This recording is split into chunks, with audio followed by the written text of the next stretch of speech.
So thank you everyone for being here today. My name is Joan Miltenberger. I'm the statewide organizer with JRLC.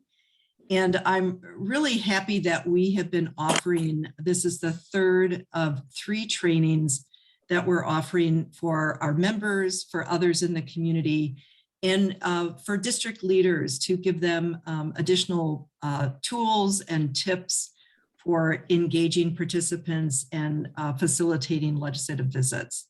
So this topic is do's and don'ts, facilitating and participating in legislative visits.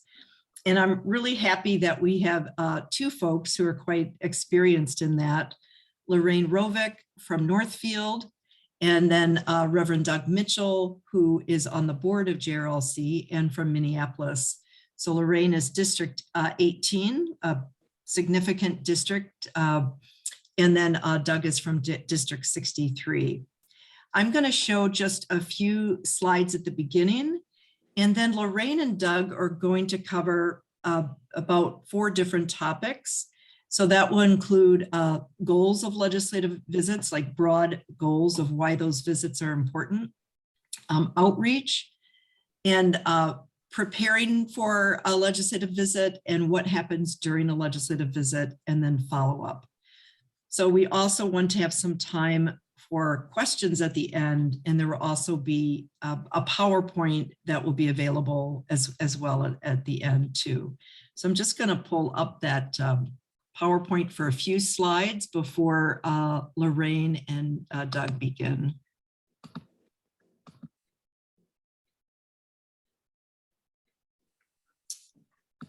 And I'll need to ask if you can see the slides. Yes. Okay, yes. Great. So the goals of this particular topic are to strengthen or renew your knowledge, your experience, your skills, to build confidence for effective legislative visits.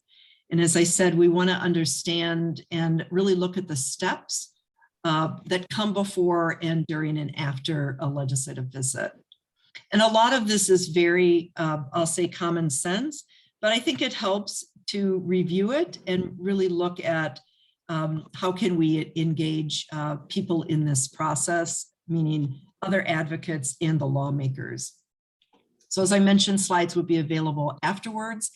And I do want to also highlight that on the JRLC website, we have some other videos and PowerPoints from 2 other trainings, the January 27th training, and then the February 8th training that's on nuts and bolts of scheduling legislative visits. And I thought I would mention this since our visits are really centered around the JRLC agenda, that these are the top 5 issues of the agenda. And you will be seeing more details about the issues about a week before the Day on the Hill, where you'll receive 1-page issue briefs for each of these agenda items. So the goal is, of course, to build support and advocate on these particular issues. So I'm going to close the screen sharing. And we'll begin with Doug then to talk about his experience in legislative visits and how he understands the goals of the overall goals of the visits. Thank you, Joan. So I've been a member of the board of JRLC since 2003. Have been involved in legislative advocacy since around 1970. So this is a part of what I do as a part of my ministry. And I am now retired from Westminster Presbyterian Church in downtown Minneapolis. And that is a congregation that supports the sort of public education and legislative politics as a part of the heart of its ministry in the city and in the state and beyond. So I had a congregation that was very supportive of the legislative work and political work in support of JRLC. The primary purpose of these visits is to inform legislators of the JRLC agenda and to get hopefully get their support, or if not, to find out what their objections are. It's important to realize that the building of relationships with legislators is a long-term process. It takes many times to be with them before they begin to remember who you are, because they deal with lots of folks. And we work on issues that are often very difficult.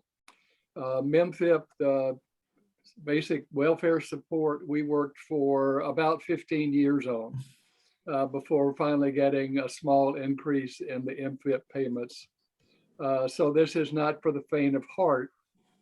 And with establishment of relationships, you have a better opportunity to influence the legislators that you have. So the two key things are that support the access to these legislators over the long term in order to build power is that you are credible over the long term and able to get access to influence their support. And credibility can sound like it's a technical thing, is that you have to know the details of all the bills. And that's really not what it is. It's not technical expertise, but it's about values and sincerity and showing up time after time after time. And telling your own stories, telling the stories of people that you see in the community who are marginalized, to tell real stories that influence, that grab people by the heart, not just by the head. And so the establishment of credibility is a long-term show up, be at meetings, find out how you can support your legislator, and to understand them. These are people. They have their own agendas, their own commitments, their own sets of values. And you need to learn what those are so that you can carefully speak in language that will connect with them. It's not a matter of simply trying to spout what they already believe, but to put what you believe in language that they can hear, so that you can build confidence and expertise as you deal with legislators.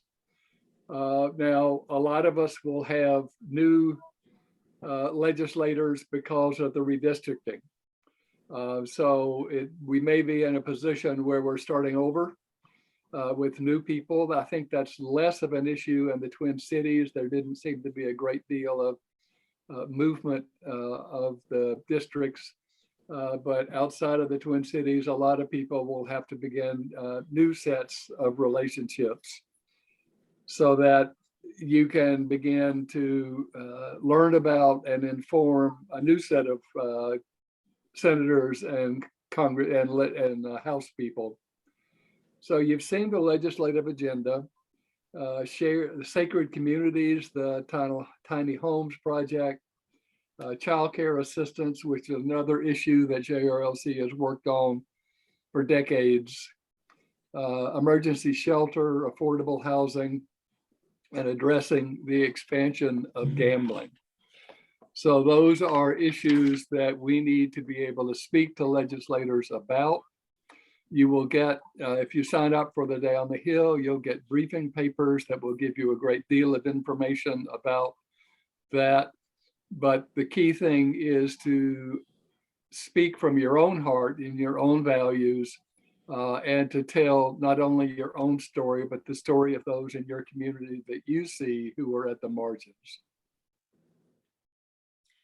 Doug, thank you very much for that, and really emphasizing the importance of speaking from your experience and values, because that is still seen as very credible among lawmakers, and especially identifying that you're a person connected to a faith community. Right, right. That's still, the faith community connection still has weight in Minnesota by and large. Yeah, thank you.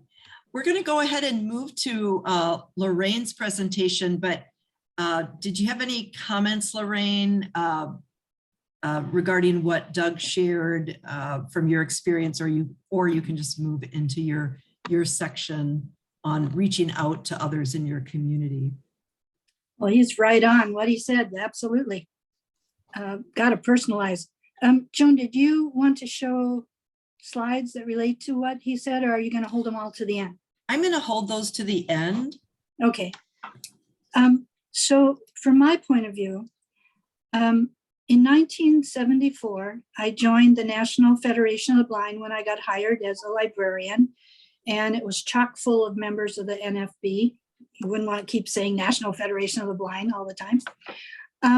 And every year we did a state lobbying and we did a Washington, DC lobbying. We called the Washington Seminar. And man, they are good at it. So I learned a lot, and every single year I had at least 2 of those. So here's the kind of thing I learned. For JRLC, you're going to personalize it, sure, but it isn't just your values that matter, it's their values. So it is slightly different because of the rhetoric running around out there for which party they belong to that you're speaking to. If you're talking with the Republicans, you want to talk about how it's saving money, it's no new taxes. You want to bring in a businessman, you want to bring in a veteran. You want to bring in the average person, whoever that is. And you want to have true stories that if you're doing childcare assistance, the best speaker we had last year for my group, she spoke about her own need for childcare assistance as she was growing up and had a young child and was working, not growing up, she was a young woman, a married young child job. And then her own daughter now has a young child, and the problems continue. So it was right on, it was true, and she was a constituent. You cannot overstress the need to have a constituent of that person do the speaking. So in addition to the constituents, as many as you can get, and sometimes it's a lot, sometimes not so much, try to get lots of people. And the way that we got lots of people that had never done it before is we kept saying to them, well, I only need 15 to 20 minutes of your time, maybe 30. And you don't have to say a word. We've got people lined up for that. We just need your face on the screen because you support this and because you live in that district. And kept stressing, you don't have to say a word. That's what people wanted. They were like scared about, talking to the legislator. I'll say something wrong. I'll come across as silly, foolish, whatever. So definitely stress the time commitment. And when you ask people, one of the things that has been learned is you say, I need a favor. I need your help for about 30 minutes.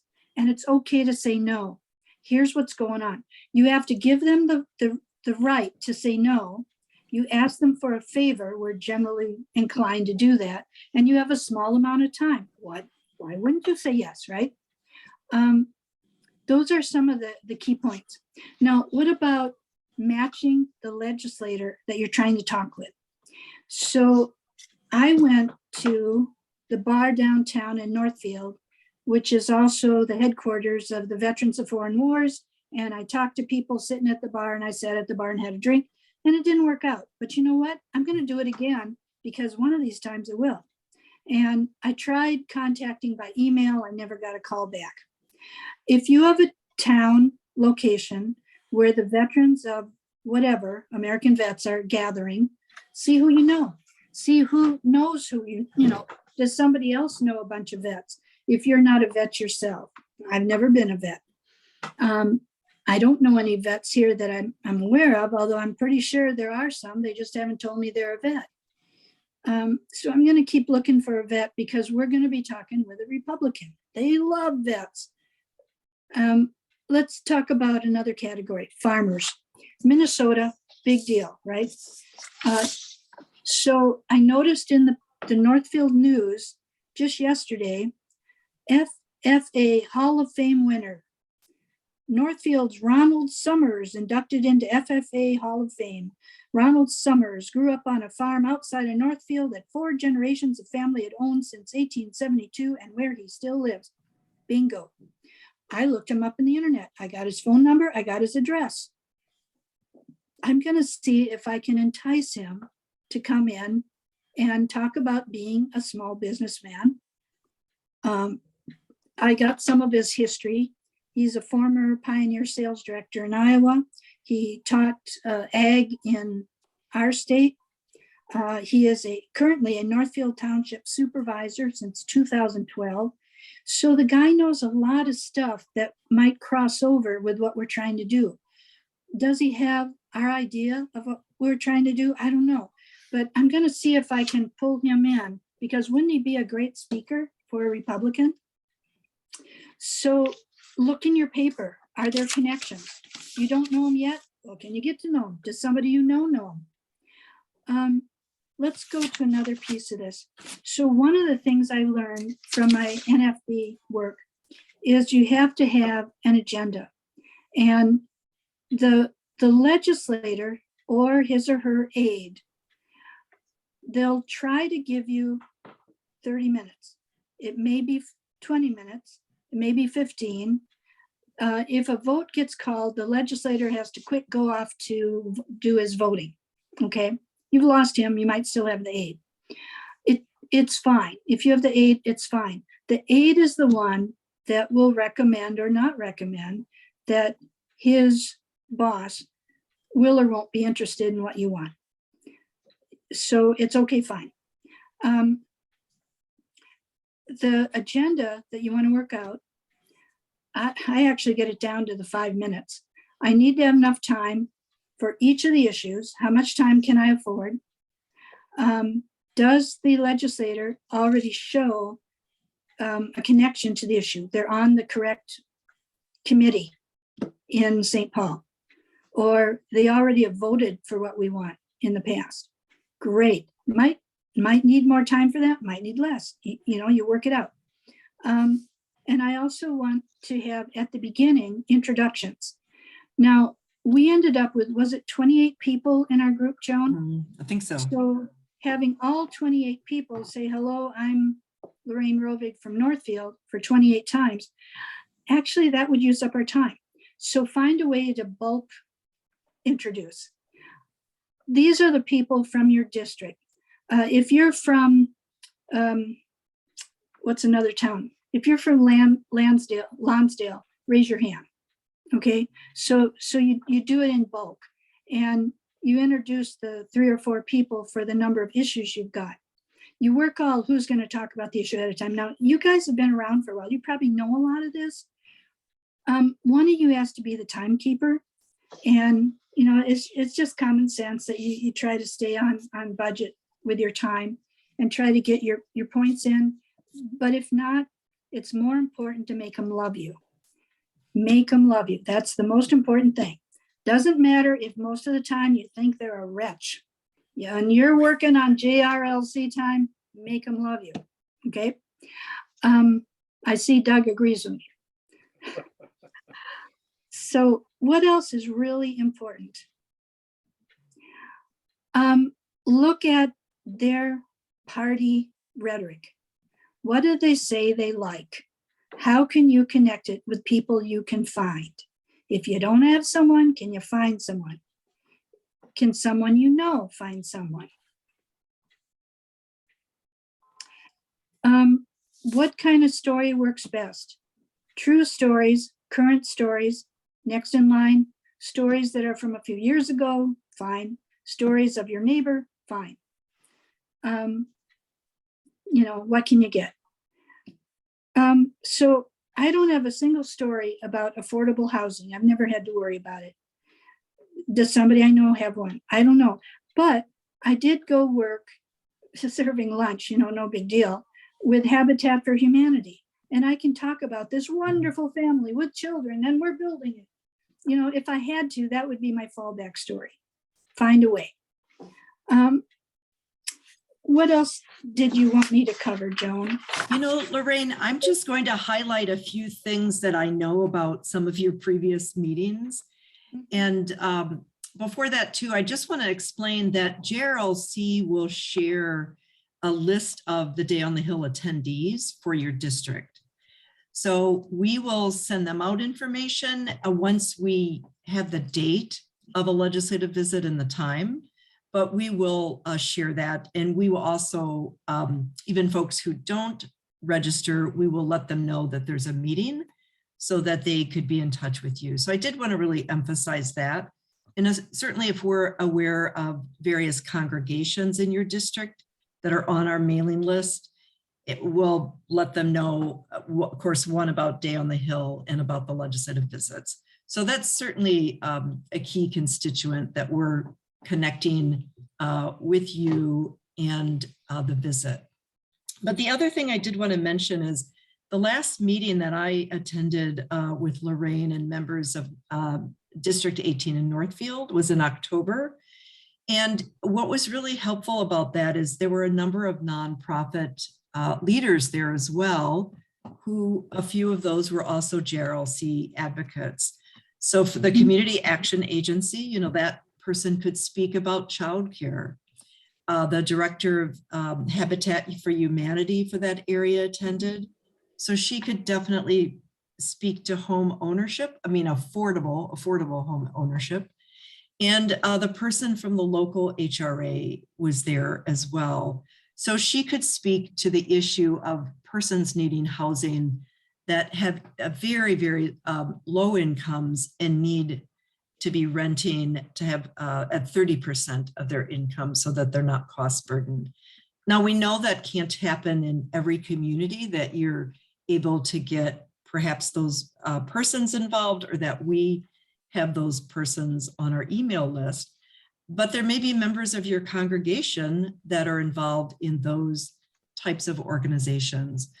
Or I remember as Larry was sharing about, you know, starting community meals, that's a key place to invite volunteers that do community meals or are helping in a food pantry or a clothes closet, because they, one, have an awareness, they're seeing directly some of the needs. And hopefully they are also listening to stories of people engaged. So I just wanted to highlight that that's always an opportunity to broaden the participation by inviting others in nonprofits, and of course, inviting other congregations, or if you know the head of the ministerial association for your area, you can certainly do that. I wonder what I'd find if I Googled shelters in Northfield, Minnesota. So you can also just out of the blue see what exists in your community. You don't need it, so you might not know it's there. That's right. And I think before the October visit, I remember to help do a little research, I contacted Mac V, one of the Minnesota counselor assistants for veterans, to see if they had anyone who wanted to speak who had experienced housing instability. Now they didn't have anyone from that district, but those are just a few other things that are possible in terms of the outreach and making sure that there are a variety of voices that are heard in the community. So I think if you don't have anything else to add, Lorraine, I'll go ahead and move back to Doug, talking about what happens as you're planning the meeting and what happens during the meeting. What are some key do's and don'ts for that? And then we'll have time for more comments at the end too. Good. Thank you, Lorraine. That was great. So sort of 4 key things to keep in mind about these visits. First, be respectful of your legislator. Stay on topic. Don't get sidelined by the comments of the legislator. Bring a summary. So when you get your 1-pager for the Day on the Hill, if your meeting is after you get that, copy those and make a packet of each of those so you can leave those behind. And then do a thank you to the legislator after the meeting is over. The thank you is very important. We all like to be appreciated for what we do. And so that's a key thing. It's important to have a planning meeting 20 minutes or so before you come on with the legislator to plan who's going to say what. And with 5 topics, you may not be able to get to everything in a single meeting. And so you need to set priorities and assign people who have good input and stories about specific topics so that you know who's going to talk about what, so that you can move quickly and you're not waiting on dead space for somebody to volunteer. And then when the legislator comes on, do a very brief introduction. As Lorraine says, you may not be able to have everybody introduce themselves, which can often happen more easily in a face-to-face meeting, but you could eat up an entire time period with introductions, as Lorraine said. So have a very brief set of pleasantries. And if you know your legislator well, there's a temptation to chat and catch up. Don't. Be pleasant, greet people, but don't spend time on the pleasantries. So get right to the topic. Make sure that there's clarity about what you're talking about and get the person who's assigned to talk about that to do their presentation. If there are interfaith voices, people from Jewish or Muslim communities as a part of your group, that's an important piece so that it's not just a single Christian voice. And then get a commitment. Ask them, will you support the sacred space bill? Or will you support childcare support? And try to get an answer. You can't always, and you do have to be respectful. And if they say no, try to find out what the objections are and make note of them. You don't have to feel like you've got to address every objection during the meeting. Just say, we will get back to you, and Krisnick, who handles our legislative work, will be the best person to answer these, and she will be back in touch with you, and then you can get in touch with Ann about that. But you need to press them, not just to sort of express general agreement, but will they vote for the bill? Be direct. But you also listen to their reply. They've listened to you, hopefully, not always, but hopefully. So you need to give them the same respect and wait for their reply. I have always had legislators who are on board with almost the entire JRLC agenda, but not everybody is so lucky. And if you have a very hard-nosed conservative legislator, the long-term building of that relationship has to overcome your frustration with them and their frustration with you, so that you can listen to each other. If there are people well, everybody has a camera at this point. If it's face-to-face, take pictures. If it's on Zoom, take screenshots and get those to Joan so that we can build pictures of these visits and use those in our PR work. And it is something that Lorraine said that's particularly important. You need to have numbers in your meeting. The larger, the better. Even if not everybody can speak, that the legislator sees that there's a substantial group of people. And then at the end, to thank them and to leave the printed material for them You can email it to them if it's ahead of time, if it's a Zoom visit. Email it to the administrative aide, the legislative aide, and then send them a thank you by email. And if several people are willing to do that, all the better. So, you know, keep, as you said, keep a timekeeper and know that it might end suddenly with the call to a vote and the legislator has to leave. So minimize small talk. Don't threaten a legislator with consequences in in elections. You know, we'll get you if you don't do that now.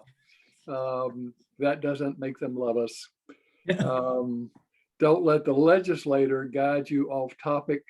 You know, if they get on to something, we, you know, thank you very much. We appreciate that, but we have very limited input. We have very limited time, so we need to get back to our agenda and move it along carefully there. And don't burn bridges. This is long haul, not short term. And if you burn a bridge, then you are really excluding yourself from the opportunity to influence that legislator into the future. Thank you, Doug. That was really helpful to hear some of those do's and don'ts. And yeah, and Lorraine, you have anything to add to that? When you have your list of who's coming, ask them to bring more faces, even if it's at the last minute, and say, even if you don't have time to get me their email or phone number, whatever, just having that face on screen helps, even if there's 3 of them on your computer. At one of the things I learned in the NFB that has helped us is at the beginning, hello, Senator, what's it? I was impressed to see you got the award for the whatever, or thank you for voting for the whatever bill last session. I really appreciate your help. Yeah. Try to find something to thank them for at the beginning, anything. And at the end of each of your speakers, that's when you ask, do you have any questions about this issue? And, you know, give them their turn to talk. They really appreciate that. About screenshots, would you believe there's some Minnesotans who are shy and don't like the screenshot? So you can tell them ahead of time, look, guys, leave your name on, but you can turn off your video. It's okay if they don't see your picture. If you leave it on, what's it gonna hurt? But if it bothers you, turn off the picture, but please leave the name so they know it's a real person there. That's the tips that I want to add. Yeah, thank you for that. I think that's really helpful to, one, remember, we want to acknowledge what the public service lawmakers are providing us in the state and where they have made some inroads that align with the legislative issues for JRLC. So I think that's an excellent point to make. And also, again, we highlight that this is about building relationships for the long term, and you may not particularly like someone, but it's not about liking your lawmaker. It's about making sure your voice is heard, and the voices of others that perhaps are often unheard are brought to the conversation with your lawmaker. That's what's important. So again, Remember, we don't have to be best buddies. Yeah, they don't think they're an evil person, you know, because that's they're right. And they're obviously in this position to serve their community, but to be accountable to their community. And that's your role as advocates to try to ensure that accountability, that they are listening and understand what some of the issues are, because they simply may not understand those. So, and I'm just wondering, I think, you know, if there is a worshiping community in their district, it can be helpful to have representatives. It's even more helpful if at least one of those is a constituent. The first level of importance is I can vote for you or against you although you never want to say that to them directly. Mhm. But worshiping communities are powerful public entities, and having them represented, particularly if you can get a range of Catholic, Protestant, Jewish, Muslim communities represented, that becomes a very powerful voice. I was disappointed the last time. I discovered what church the legislator belonged to, contacted the church and could not get any of the officials there to be part of the show. That would have been cool, having Yeah. that person's own church on. And we recognize that too does happen sometimes, that some congregations don't see the linkage between charity and justice. Like Lisa was talking about in terms of doing some education on in her area. So you've had the meeting, you've kept focused, you've had your ask. What do you do at the end of the meeting? What's important, Lorraine, in terms of following? Thank you for your time. That's Yeah. always in there. Yeah. And pardon me. Do you need any more on these issues? I'd be glad to send it to you. If you have questions that we haven't answered, you can email me, call me, or ask me right now, and I'll see that you get an answer. Over and done. And then when they go away, that's when you fill out the JRLC form so that they have it on file about he or she said they're all for it. He or she said, nope, doesn't fit our plans. Whatever. What were their objections? What did they like? I mean, it's pretty straightforward. You don't need me to go over that form. You'll see it. Probably you guys have done it before. And be sure to send right away a thank you to the legislator and to the aide. If your aide has a separate address, always a good thing. If your speakers send a note to the legislator, that's a good thing too. Person-to-person contact counts. And I just remind the legislator what issue they spoke on during the meeting. I'm the one who spoke about childcare. I'm Right. so glad you're interested in this topic. It is so important to me. Yeah. Yeah, it doesn't have to be long, just a very short note highlighting one of the issues and thanking them for their time and looking for their support for that issue. I think people wonder often what's the most influential way to contact a legislator? And certainly face-to-face is the most effective, but the least available at this point. A phone conversation with the legislator or with their aide, I think, would be second. A personal letter, handwritten, if it's legible at all, is best. And again, short, but making a particular point. Then a phone message, which is often left and answered by the legislative aide. And last, signing things that are petitions or sort of blank. Bulk mail. Bulk, yeah, thank you. And not that those are useless, but they're not as influential. So given the options, a phone call is probably more effective than an email. Now, I heard from my area, Representative Angie Craig's office, that if they get 5 separate letters on an issue, they know that there's something hot going on out there in her territory. As few as 5 letters that are separate and individualized can really help bring attention to an issue.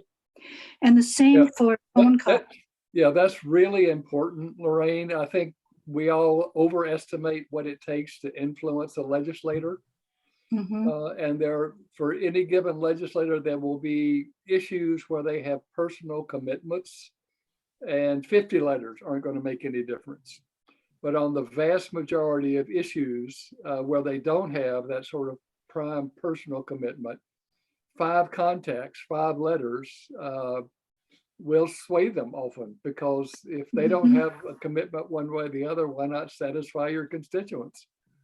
Another point to that is if they're already in our camp, they have tons of different hot issues coming at them. And to show that you agree with them on an issue is also important, not just the ones that are clueless until you talk to them, or the ones that are adamantly against, but the ones that are for what we want. They need to know that they have constituents that want what we want. And those 5 letters are important to say, yes, you're doing the right thing. I will highlight too the importance of personalized emails. Last spring, when I met with my representative Rena Moran in St. Paul with others, she said that the House leadership was asking the House members to count the number of emails that they were receiving on certain topics. So I think the fact that there was, at least at that time, there was an explicit, we want to see what sort of input and advocacy you're getting in terms of numbers of emails. Now, granted, if they were all a form letter email, they might not be as effective unless you received many as a lawmaker. But a short personalized email, again, is important during this time of COVID, when lawmakers or legislative assistants may also be working from their home or just in the office 2 to 3 days a week. Again, depending on their committee schedule and things like that. Could we ask Larry, because he's been around doing this stuff for a long time. Larry, what did we miss that you know? You're on mute. Good. You're still mute.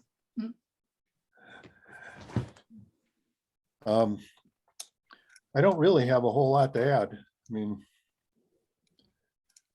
I'm kind of new to the active part of legislation. I've always been more behind the scenes and just doing stuff. So that's why I'm here, to learn something. No, that's great. John, one thing I forgot to say is that during the meeting, not only the legislator is not the only person that can sidetrack the conversation. You need to emphasize in your meeting with the people who are at this meeting beforehand that they need to be disciplined, that they need to not bring up issues beyond the specific issues that are the JRLC agenda. And They'll some find get another so time and into their place to do issue, that. right, Doug? What? Some get so into their issue, they start Right. talking about it, it's hard to stop them. Right. That's a good reminder at that pre-meeting that you have, Mhm. that the focus of this particular visit is the JRLC legislative agenda. Mhm. Because we all may belong to other coalitions, Minnesota Coalition for the Homeless, the Asset Building Coalition, and those are separate times to speak on those topics. Now, you can certainly say, this issue of bonding for affordable housing for people at the 30% of area median income. This is also supported by the Homes for All Coalition and the Minnesota Coalition for the Homeless. So we certainly acknowledge that we work in concert with other coalitions to move these legislative issues forward. That is important. But Dawn, it's not. Will that be on your fact sheet? Yes.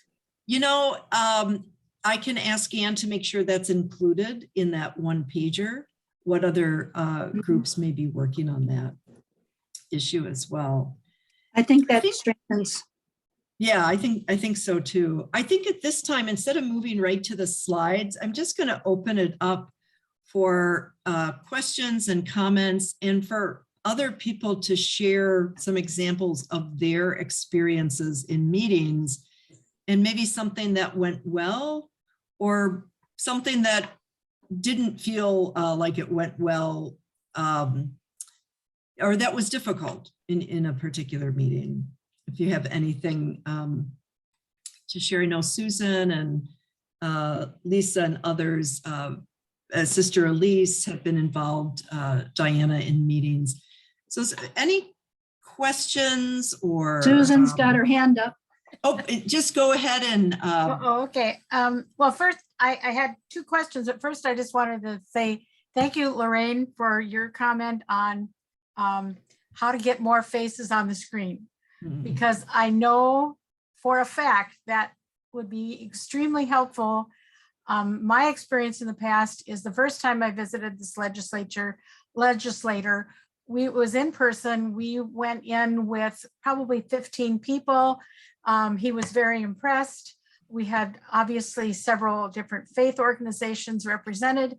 And the last couple of years, there's been 2 of us. And the very first time maybe it was even just me, because he said, "Is this all?" And it was like, oh my. So thank you for those ideas on how to get some more people, and just because, yes, that looks much better when you have a whole group. And obviously that made an impression on him. The 2 questions was, I know we're kind of in that time of transition right now with old and new districts. So I have a relationship with my current legislator, who will be my representative basically till the end of this year, but he will not be my representative come with the new districting. So I don't know whether it's a good idea to do both and meet the new one, who I hope we can elect somebody else, but so I just didn't know what would be advisable. Certainly, I think for the focus for this legislative session, it's to meet with your current representative and senator. But certainly if you know, like if there's not an election in November and you know the other person, whether it is elections in November, the other thing you could do, you could have, I suppose you could have a candidate forum, or you could visit with the potential candidates before the election, or you could visit, make sure you visit right after the election with whoever then has been voted into that representative or senator seat. Doug, did you have something you wanted to say too? I had one more question. Oh, okay. A real quick one. It's a very weird technical one, but how do you do a screenshot? Oh, I think it depends on your computer, but if you have Windows, there's a little Windows button. Yeah, I know the phone bit, but. Oh, and then there's a print screen button, but so you press both at the same time. Actually, I should do that. If you have a print screen button, you get to use it. If you don't, pull out your iPhone or iPhone. Okay. Oh, that's true. That's an easy way. Yeah. I think DRTSC is the abbreviation on your, if you have that key. Apps. No. And then it's like you've copied it, so you can, Control V to print it out or to send it. Okay. I probably need to use the iPhone method. Yeah, once I've taken a photo with my iPhone, I can send that in a email to myself and forward it then to anybody. Yeah. That's good. Doug, and can I back up just a moment where your middle question? So none of us need to add Zoom calls. We've got enough going on, right? And I guess I wouldn't contact, we're only in February. Stick with the guy that's got the right to vote in St. Paul for right now. And if you get a new guy later, okay, as soon as you can, get a hold of that new guy and introduce yourself. But I wouldn't bother with it ahead of time. Yeah, I think it will be important for all newly elected legislators to hear as quickly as possible about JRLC from JRLC members, so that the organization gets onto their sightline early on. But I agree with Lorraine, ahead of time they're trying to figure out where the bathrooms are and what to do with their office. And so You're not a constituent. Yeah, they don't have constituents yet Yeah. until they're sworn in. But as soon as possible to begin the relationship building for JRLC with this new person. Next. When did you say that you would send out the list of registrants from our districts? You know, I could send that out next Monday, and I can, once there's a meeting date, I can also send it out to others that live in the district. And let them know about and let them know about an upcoming meeting. But I can certainly, we're still receiving registrations now. So I may end up sending list a couple times. That's good. So that you would have new people as they register. Thank you. Mhm. One of the things The to time do, goes very fast for the meeting. Yeah. It does. Yep. Last year was my first time. as district leaders, one of the problems we have is I only do this JRLC thing once a year, maybe twice max. So the people on my list, I don't necessarily know them very well, and they don't know me very well. And we need to make them love us too, that they're happy to keep coming on and they'll bring their friends. So getting the list a little early and starting contacts early in this crazy mixed up, reconstituted district thing going on, I think that's a great idea. Mhm. Yeah, that is really makes a lot of sense. The other thing I wanted to mention too, there are a few congregations that are going to watch Day on the Hill together at their congregations. And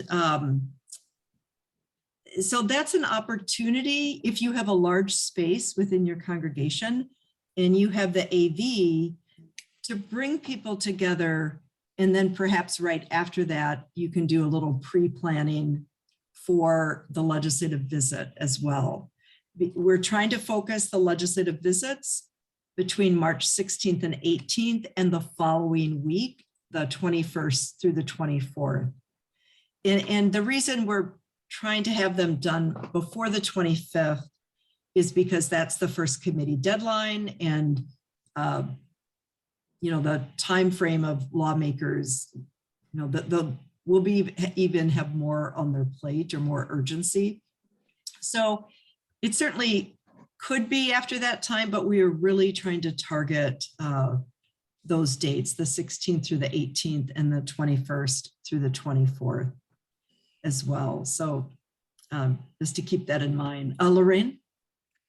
I hate to do this, but honestly, I've got so much going on. When is Day on the Hill again? Is it the March 16th? 15th. It's Okay. Tuesday, the 15th. Well, I want to have those lists of who we already know likes JRLC and will get online or has in the past, because I want to get them enthused that they may want to go to that 3:15 meeting. Yes. And It's all Zoom. So it's an evening virtual meeting. Yeah. right.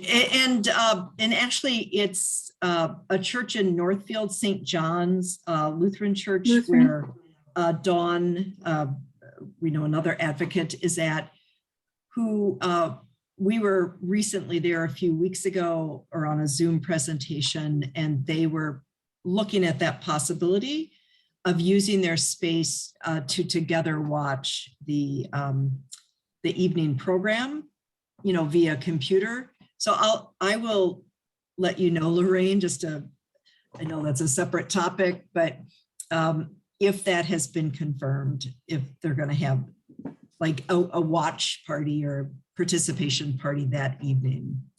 Again, it would be at physical distance from each other within their church hall. But for most meetings, yes, most would be by Zoom.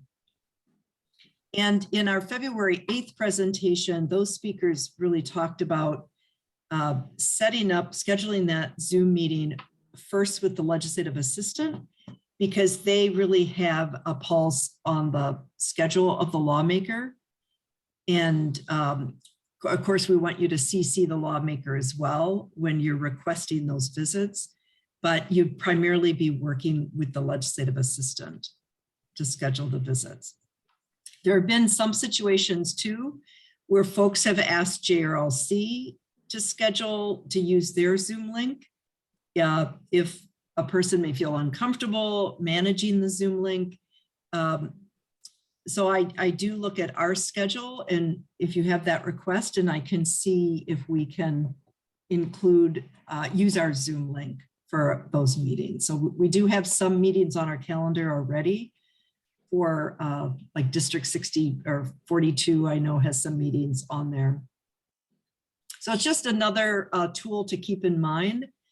Usually we recommend with these Zoom links, if it's your personal link, and which may have a 40-minute limit, that you may want to have 2 links that you use, one for advocates for like a 15 to 20-minute pre-meeting right before, and a second link that you use for the meeting with the legislator, because that certainly won't be, during this age of Zoom, that won't be more than 40 minutes. But Any that's other a good idea, logistics? so that you're separating your pre-meeting and you control when you shift over to the meeting with the legislator. Right. And some groups, I know District 42, for example, because they're using our link, there's one link, advocates will come on 20 minutes before, but we really had to explain to the lawmaker, to the legislative assistant, no, the legislative assistant meeting is not starting at 12, it's starting at 12:30. So there are some benefits to using 2 links. If there's not any other questions or comments right now, I'm just going to pull up the PowerPoint and not mention or speak about each PowerPoint slide, but just to let you know what's on the slides. Lorraine? One important thing. So tell us, Joan, who is making the appointment with the legislator for somewhere within 316 to 318? Yeah, so the district leaders are making those appointments with the legislators, their representative and their senator. And then once you have those appointment dates and times, share them with me so that any, new people who register from your district, I would make sure they get that information, as well as I would, send you their name and contact information too. But we want to keep a list of all the meeting times, especially because we know we have last minute registrations. So if you have a change in your meeting date too, we know that happens with the lawmaker's schedule, let me know as soon as possible any changes in that time. So any other questions or comments? And I should mention one other thing, or ask one other thing. If you can share your email address, I can make sure that we send you the PowerPoint from today, and then the video will be on our website, hopefully tomorrow after it gets processed tonight as well. And I think we have most people are part of our email list. Larry, do you get email and action alerts from JRLC? You're in mute. Oh, you don't? Okay. If you could share your email with me, okay. That would be great. And you can put it in the chat if you want. I'd be curious to hear from the quiet members on screen. What stood out to you? And do you still have a question you just haven't asked because you're a quiet Minnesotan? Like Lisa, how about you? I don't know that I really have any comments. I think this was all very helpful. And especially I appreciate too the clues for getting more people on these Zoom calls. I have found, when we've done the Zoom things, we didn't have many people either. There was probably 3 of us, 2 or 3 of us. And I think that having more people participate would be wonderful. And I'm not sure Ano- where the hesitation is, but Another clue for guys looking for more members that I've got to do myself is I want to have in my purse with me when I'm out and about, written down how to, I have some business cards for another group I'm in, and I want to have a way to say, you know, JRLC, 30 minutes, contact me. It's all about helping the poor and the hungry in Minnesota, you know, something like that, that I can hand to them. Because if you're just standing on your feet somewhere, for all the will in the world, you don't have that data when you get home. right. And that's, you know, that's the problem with, like I was talking about on my presentation last evening, I didn't have that to give those ladies who were very interested in participating in Day on the Hill. And I know them both pretty well, so I can get in contact with them. But sometimes, you know, you do have contact with people who you maybe don't know very well that express interest. It's a good idea to have that. So I can use my business cards that have all my data, and they're also a neither Republican or Democrat group, and I can write on the back about JRLC. Mhm. How about you, Joanne? What did you notice that stood out or that you wish you'd asked? I actually just sent you a chat. I've met with my legislators before. I'm very comfortable with them. And I think after the redistricting, I'm lucky to have legislators I know also. I picked up a few things, and I'm looking forward to meeting with my legislators again. Thank you. Yeah, thank you. And I think since we're over 1 o'clock, I want to be respectful of folks' time. I'll send out the PowerPoint right after this to everyone. And it does show some examples, for instance, of the agenda. We have a handout for the agenda with meeting tips. It also has a copy of the debrief form that we'll use that this year. We'll have a Google form so you can fill that out online about what the experience was for your legislative visit. And of course, we have many of the tips that both Lorraine and Doug highlighted too. So I really want to thank everyone who was here for your time and thinking about what either new information or what maybe just reminders this provided you for your district and your participation in legislative visits, because that's really the key point, is building these relationships with lawmakers. I'm trying to think, I had wanted to begin the presentation too with just a moment of reflection in solidarity for the people of Ukraine. So I do want to acknowledge that this really is a time of crisis where we all, I'm sure in different ways, are just bereft about what is happening to the people of Ukraine. So as you go about your day, I'm sure in different ways you will keep those individuals and certainly the people of Russia too. But for those in Ukraine, and for what they may be experiencing at this moment or may be experiencing, that, you know, how are we in solidarity with them and continue the work for justice? And what from our own tradition, the beliefs, the rituals can inform our solidarity with the people of Ukraine. And I just ask, as a minister, of Doug, if you have anything, I'll put you on the spot, you want to add about that before we close. No, I don't have any special wisdom about war, but just to hold in your own prayers the people involved, both, as you say, in Russia and in Ukraine, and the countries surrounding them, who have to decide how to respond, as well as our own public officials, so that there are a large number of people having to decide how to respond to this, and to seek prayers for wisdom and compassion on all sides.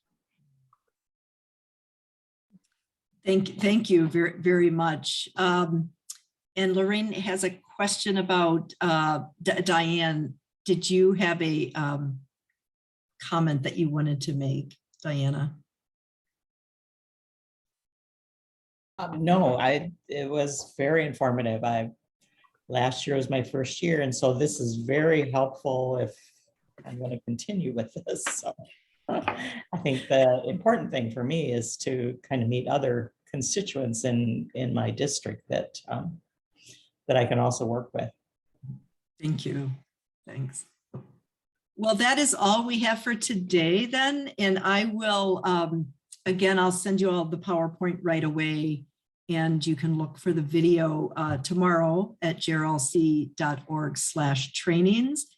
I should just highlight, it was part of the PowerPoint is we have one more event March 8th at 6:30 to 7:30, and Chris Nick, our policy manager, will be going through the legislative agenda. So she may have some updates at that point, depending on what's happening during the session to share about bills. And then of course, Day on the Hill, people can register online. And I'm very excited about our keynote speaker who be especially addressing the theme from the book of Esther for such a time as this. She'll be looking at that, Esther as a model for our own courageous advocacy. And also Maharat Rory Picker-Nice as an Orthodox Jewish leader. How does she advocate and lead within a more traditional religious environment? And I think all of us in our different religions, we have a whole range of, I hate to call them progressive to traditional forms of practicing our religion and spirituality. And sometimes we know there's tensions in advocating and working for justice within those traditions or the breadth of those traditions. So she'll be bringing a lot of inspiration, and I think really reflection for us to consider our own advocacy and our own work for justice, and how we really try to step out to be courageous in protecting communities and enhancing communities. So again, my apologies for going over, but we hope to see you if you're not registered for Day on the Hill yet, and your neighbors and members of your congregation. We look forward to seeing you very soon on March 15th. In the evening, we will be sending out the Zoom link 1 week before that, but definitely make sure it's on your calendar beginning at 6:30. And thanks one more time to Doug Mitchell and Lorraine Rovick and all of you for being here too.